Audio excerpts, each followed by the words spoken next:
Hey, everybody, it's Doug Green, and I'm the publisher of Technology Reseller News. This is another edition of Pots and Shots, and I'm here with Jake Jacoby of TELCLOUD. Jake, thank you for joining me today. Thanks, Doug. Good to be here again. So, as I hope everybody knows by now, we're taking a world tour of the greatest tequilas ever made. And meanwhile, we're learning all about the migration from copper to something much better, and how TELCLOUD is organizing that in a special way for the channel community and others. So today our topic is going to be, we're going to focus a little bit on the gear. We're going to be focusing on hardware that proves reliability isn't just in the specifications, it's in the performance. So let's talk first of all about, Jake, the copper migration, this copper crisis. What's that all about for people that haven't tuned in before? Yeah, so for those of you who don't know, the copper phone lines, also known as POTS lines, plain old telephone services, are going away. The carriers are no longer supporting them, and they're end of lifing them. The price, they've been deregulated, so the price has gone through the roof. But overall, everybody needs to migrate off of these lines. However, legacy equipment still require that type of communication path. And so at TELCLOUD, we built some technology that is the back-end engine for the industry we call POTS line replacement. And it allows us and our reseller partners to bring a solution that is meets or exceeds the standard of a copper phone line and supports that phone line for the legacy equipment. So there's a combination of things that we do for that. It's a platform, it's hardware, it's services, it's field services, it's support, it's a knock, it's all of these things wrapped up into one low monthly fee for the customer so that they can continue to have this a very reliable POTS line for the next 20 years to support this legacy equipment like fire panels, elevators, life safety devices, things like that. And we're focusing today on reliability and the hardware itself. And it needs to Yeah, be said, the one thing about the legacy gear that's going away was it has historically been very reliable when needed. right. This is emergency communication. You don't use it all the time, except you need it when you need it.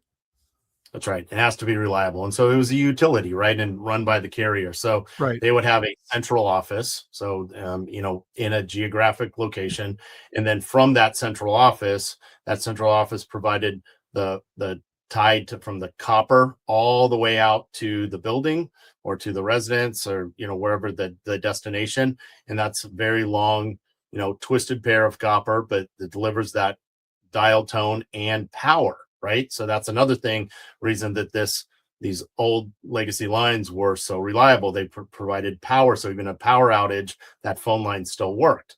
Well, now that we're getting rid of that and those central offices are going away, we need to provide something that is the equivalent of that, and like I said, meets or exceeds, and our solution exceeds those standards so that we can still provide that. And it has to be, well, again, meet and exceed as reliable, if not better. So the solution that we've crafted and put together and delivered to our customers not only has one path of communication, it has multiple. It has battery backup. It has multiple paths. It has it's not going to, copper line isn't going to be dug up and cut. It's has wireless path, and so it is a much better solution. It's a solution that can be now monitored and delivered to the customers so that they don't have to worry about this, right? This is life safety, like you said. Hmm. When you need it, it has to work, right? 100% of the time, not 95, not 96, 100% of the time it has to work. So that's what we do at TELCLOUD. We're a back-end engine that supports this, and we have hundreds of resellers. We work not only in North America but globally and provide this type of solution as a global carrier. So let's take a look at two of the platforms you use. You have something called the POTScast 8, and you also have something called POTScast 2. What are the differences? That's right. So let me give you a little background on that. So we've been in the industry in this business for almost 10 years now.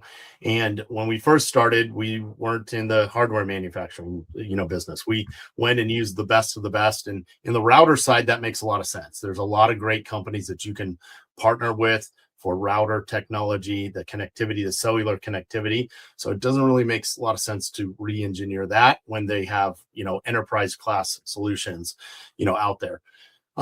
What we did find that on the analog side, it's typically the way that traditionally you've done POTS line replacement is some type of analog telephone adapter or ATA.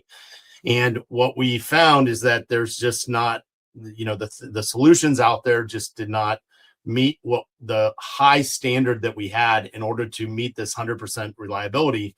And so what we did is we had to go out and engineer something. And so that's what we've done. We've been working on it for several years. It launched last year, and it's called the POTScast device. And so we actually have 4 different versions, but the POTScast 8 that we were talking about is a device like this. See, it's metal, it's industrial strength, and it supports up to 8 phone lines. So 8 copper phone lines. It has connectivity options in this, multiple WANs.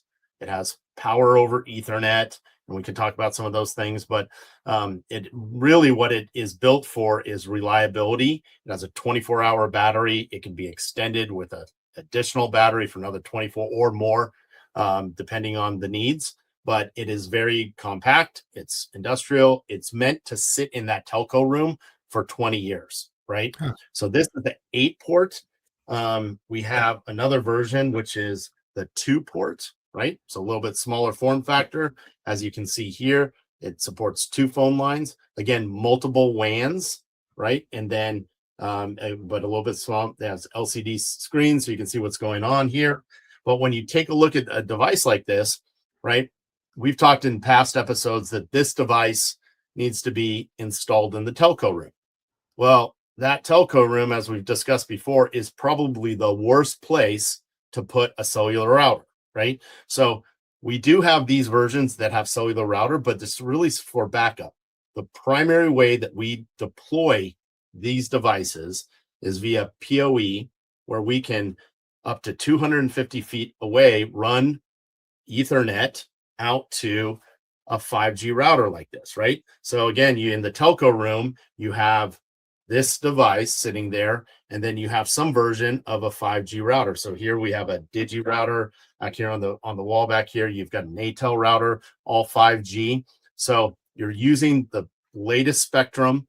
You're using the leaders in the industry as far as 5G routers, right? We're not reinventing this technology. This technology is very solid, but you're able to put the cellular router where the signal is, right? So why does that matter, right? It has to work. It has to be connected. So that's what we're doing. Right. So again, it runs back to a device like this, very easy to install. And again, like we've talked in the past, TELCLOUD and our partners are full service, right? We're going to do the entire thing. We're going to manage the whole thing. There's some components to this. Think of this as like, the equipment that runs the network, right? The cell tower, all of that. Like when you're your network, you've got that infrastructure. That's what we're putting in place. But ultimately, what the customer wants is just they want the service, right? And that's what we deliver. So this is the equipment that we use, but ultimately, the customer doesn't have to worry about this. This is our infrastructure in order to deliver this equipment. That makes sense? Absolutely. And since you've given us a mental image, you've talked about the telco room and some other spaces. Where are your devices actually deployed? What in the real world, what's happening? Yeah, so they go out to on in the customer location in that telco room. So it's also called a demarc, right? So Right. a demarcation of where the telco comes in and the customer premise. So for instance, let's say you've got a coffee shop, right? So that coffee shop may be a standalone coffee shop that has a fire alarm, it has a security alarm, maybe it has another phone or an emergency phone, something like that. Maybe it has a fax machine. Probably coffee shop doesn't have a fax machine, but maybe it's a healthcare office or something like that that still needs Right. fax. Those lines typically were copper. They ran into that telco closet. Maybe it's a small little closet, maybe it's a big one, but ultimately that's where the lines were. So from there, it gets wired out to where the fire alarm is, where the alarm system is, where the fax machine are. So that it's this one central place, but typically it's in a closet, right? And so you ever tried to take a cell phone call in the middle of a building or saying it's not the Right. best, right? I've So been what do you thinking do? about that. Yeah. Yeah. So if you're on your phone, right? I'm on my phone and it's not working. What do? I walk towards the window. I walk outside, so if I'm not getting great signal. So same exact thing, right? This is where this needs to go in that closet. And that's where all the lines come in. But if the cellular signal isn't great, that's fine. We simply run Ethernet out and then put this near the window, right? So put this near the window. So that's the way it works, and that's how you get good connectivity. Now, how does this lineup demonstrate TELCLOUD's approach to modular and scalable, reliable design? So does it fit into a larger picture? Yeah, absolutely. So like I said, having that dual path, right? So going back to this solution, right? That 5G router may have multiple carriers, so that's multiple paths. It also runs back to here. There may be a cellular connectivity in this, which is another path. There may be another WAN. There could be a satellite connection to this. So again, depending on the redundancy that you need or want, it could be a fiber connection into this to deliver those lines of service. So depending on what you're serving, how you're serving it, there's multiple WANs or wide area network connections to the internet and connections out to the public switch telephone network. We have the encryption on all that. We transfer all those calls out and terminate them out to the public switch telephone network. So it gives you all of that redundancy. So remember at the beginning when we talked about meet or exceed?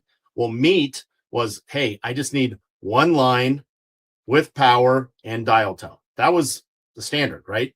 Well, we far exceeded that. You've got the one line with power and dial tone and multiple paths and monitoring and knock and 24/7 support and all that in a dashboard, in a portal, all of it exceeding the standard of what it needed to be.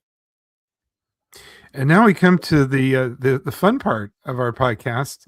There's a POTS part and there's a shots part. This is the shots part. So we're taking a tour of the world's very best tequilas. Jake, what do you have for us today? Today we have a very good tequila, a little bit on the pricier side, but it's called Casa 1560. It's a private selection, extra añejo. This one's still in the box. I don't know. I noticed that it's still in the box. Still in the box. Have not touched it. It's No touch. maybe we'll bring this to channel partners so everybody can have a taste here. But That's something to look forward to. It's been aged over 3 years.